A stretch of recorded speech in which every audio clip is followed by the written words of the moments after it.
네, 계속해서 이 시각 특징주 만나보도록 하겠습니다. 먼저 첫 번째 특징주는 아모레퍼시픽입니다.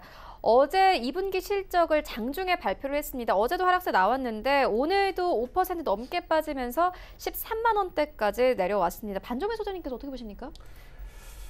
예, 일단은 이 아모레퍼시픽은 바닥이 어디 있지 모르겠습니다. 예, 지금 바닥이 어디 있는지 모르겠고 제가 봤을 때는 지금 흐름을 봤을 때 더 빠질 가능성이 매우 높습니다. 뭐 실적적인 부분들이나 좋지 않게 나왔다 하지만은 일전적인 부분을 이전에도 실적적인 부분들이 굉장히 좋지 않았던 부분들이 있었기 때문에 어떻게 보면은 좀 더 빠질 가능성이 있겠고요.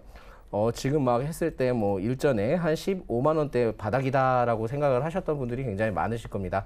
제가 봤을 때는 지금 현재 뭐 시장 상황이든 뭐든 전체적으로 좋지는 않았던 부분들도 있기는 하지만 그래도 제가 봤을 때는 바닥은 어딘지 모른다. 더 아래로 내려갈 수 있다. 자칫 잘못하면 싱크홀 사태도 좀 벌어질 수 있는 부분들이 있겠다라고 생각을 하고 있기는 한데 제가 봤을 때는 일단은 지금 더 빠지게 된다면은 10만 원까지도 좀 이탈을 할 수 있지 않을까. 장기적으로 봤을 때 이탈을 할 수 있지 않을까라고 좀 생각을 하고 있습니다. 그렇기 때문에 일단은 이 종목, 그 아모레퍼시픽에 대해서는 올해는 좀 패스를 하시는 게 좋겠다라는 말씀을 드리겠고요. 설령 그 부분에서 다시 이제 지지를 받아가면서 시기가 오게 된다면은 그때 한번 그 이슈와 함께 동반해서 그 외국인과 그 기관의 매수세를 좀 확인을 해본 다음에 그때 이제 심리적인 부분들을 통해 바닥이다라고 생각을 했을 때 그때 들어가야 된다라고 좀 말씀을 드리겠습니다. 전체적으로 한샘과 같이 이제 일전에 비슷한 흐름을 가져가고 있기 때문에 한샘을 좀 참고를 해보시는 게 좋겠고요.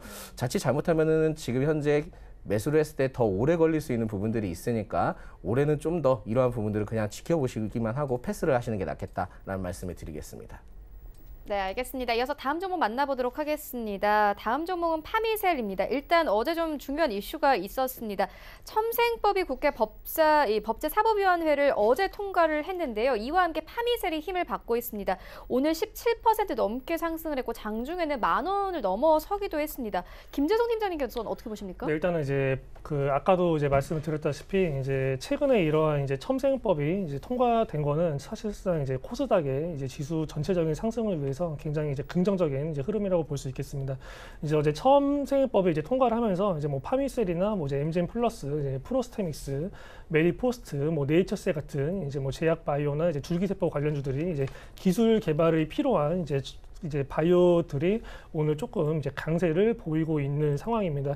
이제 파밀셀 같은 경우는 근데 지금 이제 일반적으로 이제 개인들이 가장 많이 물려 있는 게 이제 파밀셀, 뭐 HLB, 코오롱 이제 이런 기업들이기 때문에 사실상 이제 저항 매물대가 위로 갈수록 이제 굉장히 이제 강하게 작용을 할 수가 있습니다. 사실상 파밀셀 개별적인 기업에 대한 이제 호재가 아니고 그냥 이제 첨생법에 대한 구분응선 통과로 이제 그로 인한 이슈적으로 이제 단기적으로 상승을 하는 거기 때문에 사실상 지금 이제 121선이 이제 1,300원에서 1,400원대의 이제 저항 매물이 굉장히 강하게 작용을 할 수가 있습니다. 때문에 이제 이 가격 근처에서는 이제 어느 정도는 이제 매도를 하시는 게 낫고 사실상 이제 뭐 18,000원대에서 이제 15,000원에서 18,000원대에 이제 개인들이 굉장히 많이 이제 물려 있을 것으로 이제 추정이 되는데 이렇게 이제 해당 가격이 이제 어느 정도 올라왔을 때는 이제 일부 비중을 축소해서 좀 리스크 관리를 하는 게 좋지 않나라고 생각이 됩니다. 왜냐하면 이제 파밀셀 같은 경우는 이제 제약 바이오가 이제 사실상 하반기에 상승할 가능성이 굉장히 높지만 이제 뭐 파밀셀이나 뭐 이제 HLB, 이제 코오롱 쪽 같은 경우는 이제 재무 상태가 굉장히 이제 적자폭이 심하기 때문에 어떠한 돌발적인 악재가 있을지 알 수가 없습니다. 때문에 이제 리스크 관리를 해야 되고 이제 중장기적인 관점보다는 이제 어느 정도 이러한 재무 상태가 안 좋은 것들은 이제 단기적으로 파동이 나왔을 때 이제 정리를 하는 게 좋다라고 생각이 됩니다.